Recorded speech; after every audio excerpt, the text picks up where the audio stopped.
தங்கப்பாண்டி அவன் உறவினர் பேரோட கொடுத்துருக்கேன். ஒருத்தன் வந்து அந்த வீட்டுக்கு அந்த திருமலைச்சாமி வேலை பார்க்குறேன். யாருக்கு மணிகண்டர் வந்து அவை பண்ணி கொடுத்துருக்கேன். சேர்ந்து வந்து கடை எனக்கு விட்டாச்சு என் மருமகளை போய் மிரட்டினது.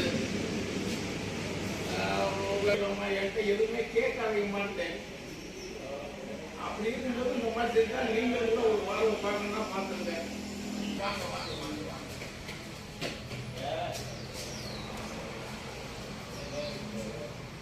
நான் போலீஸ்லேருந்து ரிட்டர்ன் ஆகி பார்த்தேன். ஒரு 6 மாதம் ஆகுது. அந்த காசை வச்சுட்டு அந்த நகை கடை வச்சு அந்த காசை வச்சு திருப்பினேன்.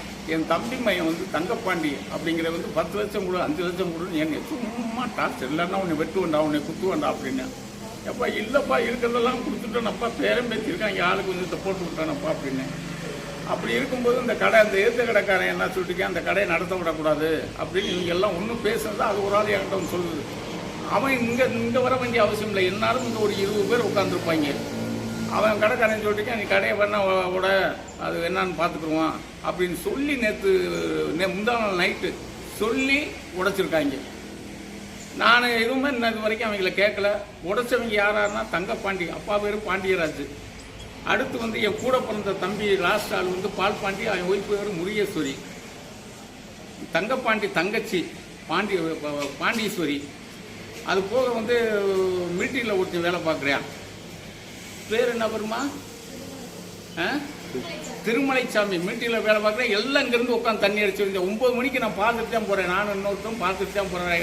இது அடுத்து கருப்பசாமி அப்பா ஒரு பழனியப்பேன். பொன்னம்மா வீட்டுக்காரரு பழனிசாமி. இவங்கெல்லாம் சேர்ந்து இன்னும் மட்டும் இது மெயினாக கியூசி இவன் தான் சார். என் கடையை உடைச்சதுக்கு காரணமே பாக்கியராஜ் தான். பிச்சைராஜ் பேர் மறந்து ஒரு வயசாகி போச்சு. என்னால் முடியல. நான் அநேகமாக 2 நாளில் செத்தாலும் செத்துருவேன். முதலீடிய பூரா போச்சு. எனக்கு வந்து இது என்னங்கிறத கேட்கல. 2 நாளில் மறந்து போச்சு. சாவு காரணம் இந்த 10 பேருந்தே காரணம். ரொம்ப என்னை கஷ்டப்படுத்துறாரு சார். நீங்கள் கொஞ்சம் நடவடிக்கை எடுத்தால் நல்லா இருக்கு. நானும் போலீஸ் சர்வீஸ் பண்ணி கஷ்டப்படுறேன் சார். 2 நாளைக்கு முன்னால் அடிக்கிறேன் சார். என்னைய கேமரா மாட்டிக்கிட்டு அன்னைக்கு அடிக்கிறேன். ஃபோன் பண்ணி சொல்கிறேன் யாருமே வரல. நீ இறங்கி அங்கிட்டு போகணும்னா என்ன இன்னும் மறுபடியும் அடிச்சிருவாங்க அப்படின்ட்டு நான் என் மயங்க 2 பேருமே இல்லை. அதனால நான் அமைதியாக இருக்கேன் சார். அமைதியாக நான் சண்டை போடுறதுக்கு எனக்கு வலுவும் இல்லை. இப்போ எல்லாமே இங்கே தான் இருக்காங்க. சுற்றி இருக்காங்க. அங்கே ஒரு தோட்டம் இருக்குது. அங்கே உட்காந்துக்கிறாங்க, சிரிக்கிறாங்க. இன்னைக்கு காலையில எல்லாம் வர்ற அந்த கருப்புசாமிங்கிற என்னை என்ன செய்வீங்கன்றாங்க. அதனால எனக்கு ஏதாவது நீங்களே ஆதரவு நிருபதே ஏதாவது எனக்கு ஆதரவு கொடுத்து எனக்கு ஒரு ஹெல்ப் பண்ணணும். இதே மாதிரி அந்த ஏபிஆர் கடைக்காரங்க எங்கள்கிட்ட டைரக்டாவே சொல்லியிருக்காங்க. எப்படி கடை வச்சு நடத்துறீங்கன்னு பார்க்கலாம். நீங்க கடை வைக்கிறதுனால எனக்கு கொஞ்சம் நஷ்டம் ஆகுது, அதனால நான் வைக்க விட மாட்டேன்னு எங்களுக்கு டைரக்டாவே சொல்லியிருக்காங்க சார். அவங்க மட்டும் இல்லை, தங்கப்பாண்டி மாமனாருங்க சாருங்க. மாமனார் அவங்க ஏத்த கடை ஏபிஆர் வச்சிருக்கவங்க வந்து பிச்சைராஜ். அந்த பையன் சார், சின்ன பையன் தான்.